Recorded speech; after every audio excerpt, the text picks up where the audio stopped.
आइए आप लोगों को हिप्पोक्रेटस द्वारा वर्गीकरण, किसका वर्गीकरण है? व्यक्तित्व का। व्यक्तित्व हम पढ़े हैं। व्यक्तित्व की परिभाषा हमने पढ़ी है कि जीवन में जो कुछ हम किए रहते हैं, जीवन में जो कुछ किए रहते हैं और किया गया जो एकत्रित रहता है वही हमारा क्या है? व्यक्तित्व। वही हमारा क्या है? संपूर्ण चित्र है, उसी को हम व्यक्तित्व कहते हैं। व्यक्तित्व मुख्यतः दो प्रकार का होता है, एक प्रकार उपागम होता है, एक गुण उपागम होता है। प्रकार उपागम में आकर के दो भागों में बट जाता है, एक हो जाता है हिप्पोक्रेटस और एक होता है आधुनिक हो जाता है।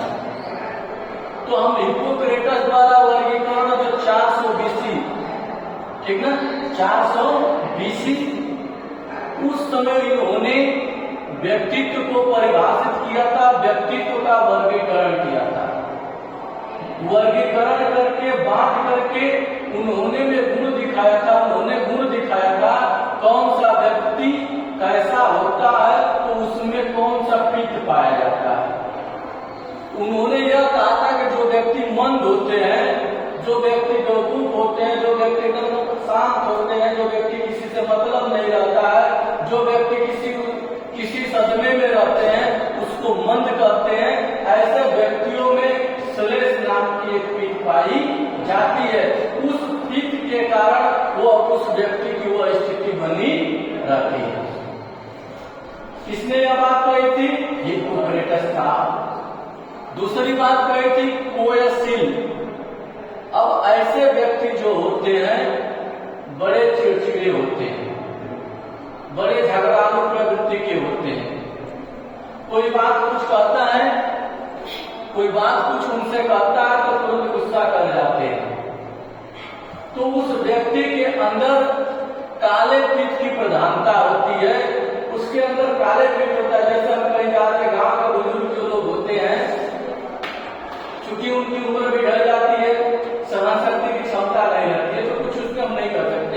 लेकिन जो शुरू से ही उनके अंदर चिड़चिड़ापन होता है, जो किसी बात को लेकर से आपस में झगड़ने लगते हैं, किसी बातों को सुनते नहीं है, केवल अपनी बात को ही रखना चाहते हैं, तो यह मान लिया जाए कि उस व्यक्ति के अंतर्गत कौन सी पित्त पाई जाती है? काली पित्त। किसके अनुसार? हिप्पोक्रेटस साहब के अनुसार। तीसरा विषादी। विषादी भी सेम है। विषाद में क्या होता है? जैसे गांव में लोग है, कोई व्यक्ति शांत मुद्रा में कहीं बैठा रहता है, पता ही नहीं लगा कि तो पहाड़ पर लगा के शांति से बैठा रहता है। किसी विषाद रूप में है क्या? लोग गांव में पता ही नहीं करते हैं। तो कारण क्या होता है? बहुत उदासीन होता है। कोई व्यक्ति कुछ कहता है तो धैर्य से सुनता है, कुछ कहता नहीं है, किसी का जवाब नहीं देता है, तो उसमें भी काले पित्त की प्रधानता पाई जाती है। जो अंतिम है आशावादी। ऐसे भी व्यक्ति होते हैं जिनके अंतर्गत आशा भरी रहती है और जो दूरदर्शी सोच वाले होते हैं, उनके अंदर सहन शक्ति होती है और किसी कार्य को अंजाम तक पहुंचाने वाले होते हैं। ऐसे व्यक्ति के अंतर्गत कौन सी पित्त पाई जाती है? रक्त पित्त पाई जाती है। इस प्रकार से हिप्पोक्रेटस साहब ने व्यक्तित्व को 4 भागों में बांट करके बताया है। अब आगे चलेंगे, इसी में आधुनिक प्रकार उपागम भी है, ठीक ना? आधुनिक। अब देखिए आधुनिक में क्या उन्होंने बताया? उन्होंने कहा शारीरिक गुण और मनोवैज्ञानिक गुण। देखिए यह हमारे शरीर है, आपके भी शरीर है, सबके शरीर यही है ना। सबके शरीर में कुछ न कुछ गुण है कि नहीं? गुण है। बोलिए। कोई लंबा है, कोई छोटा है, कोई मोटा है, कोई पतला है, कोई स्मार्ट है, कोई थोड़ा सा काला है, कोई सांवला है, कोई गेंदा का है। मतलब कि कुछ न कुछ हर व्यक्ति में गुण है कि नहीं? तो आधुनिक प्रकार का उपयोग करता है कि व्यक्ति के अंदर हर प्रकार का क्या है? गुण है। शरीर में गुण है कि नहीं? गुण है। दूसरी बात बताइए मनोवैज्ञानिक। मनोवैज्ञानिक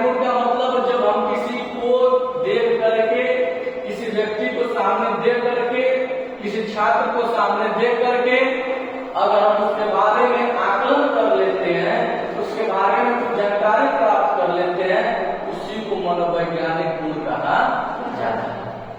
जैसे हम लोग पढ़ा रहे हैं, अब हम लोग को पढ़ाते पढ़ाते छात्र छात्राओं को देखते देखते हम लोगों को अनुभव हो जाता है, उनके चेहरे से उनके बारे में हम लोग उनका एक्सप्लेन कर देते हैं। क्योंकि यही अगर हम लोग प्रतिदिन कोई भी चीजों को, कोई वस्तुओं को अगर आप प्रतिदिन देखते हैं तो उसके बारे में आपको अच्छे से ज्ञान हो जाता है। हम लोग का भी यही काम है। जिस तरह से खेत का हाल किसान जाने, क्योंकि उस खेतों के बारे में किसान प्रतिदिन जानता है और खेतों को देखता है। बागीचों के बारे में माली सब कुछ जानेगा, वो जानता है कौन सा आम में कौन सा रोग लगा है। तो कहने का तात्पर्य प्यारे बच्चों, मनोवैज्ञानिक ऐसा गुण है जो व्यक्ति किसी भी वस्तु को बार बार चाहे देखता है तो उसके बारे में उसका आकलन करके उसके गुणों को वो क्या करता है, बता देता है। यह मनुष्य के व्यक्तित्व का क्या है, प्रकार है। अब हम आगे चलते हैं, गुण उपागम या सिद्धांत। गुण उपागम या सिद्धांत जैसे क्या है कि हिप्पोक्रेटस द्वारा एक था, लेकिन जो एक प्रकार उपागम था, एक क्या था, गुण उपागम था। ठीक है, क्या था, गुण उपागम। गुण उपागम क्या है, कौन बताएगा? गुण उपागम के बारे में कौन बताएगा?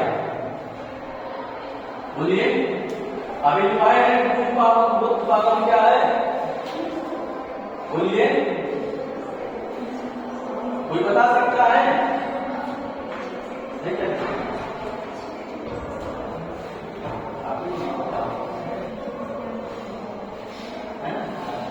देखिए गुण जो होता है, गुण मापने योग्य होता है। गुण हम किसी के साथ रहते हैं, उसके सापेक्षिक स्थिति में रहते हैं, लेकिन जरूरी नहीं है कि हमारा और उसका गुण एक साथ मिले। समझ रहे हैं? गुण जरूरी नहीं है कि हमारा और उसका एक साथ मिले। और गुण मापने योग्य होता है, गुण को मापा जा सकता है। और क्या बताए हैं? देखिए, गुण अस्थायी नहीं होता है। सोचे कि कोई गुण आज अगर हम प्रेम से बोल रहे, जरूरी नहीं है कि यह गुण हमारे अंदर है।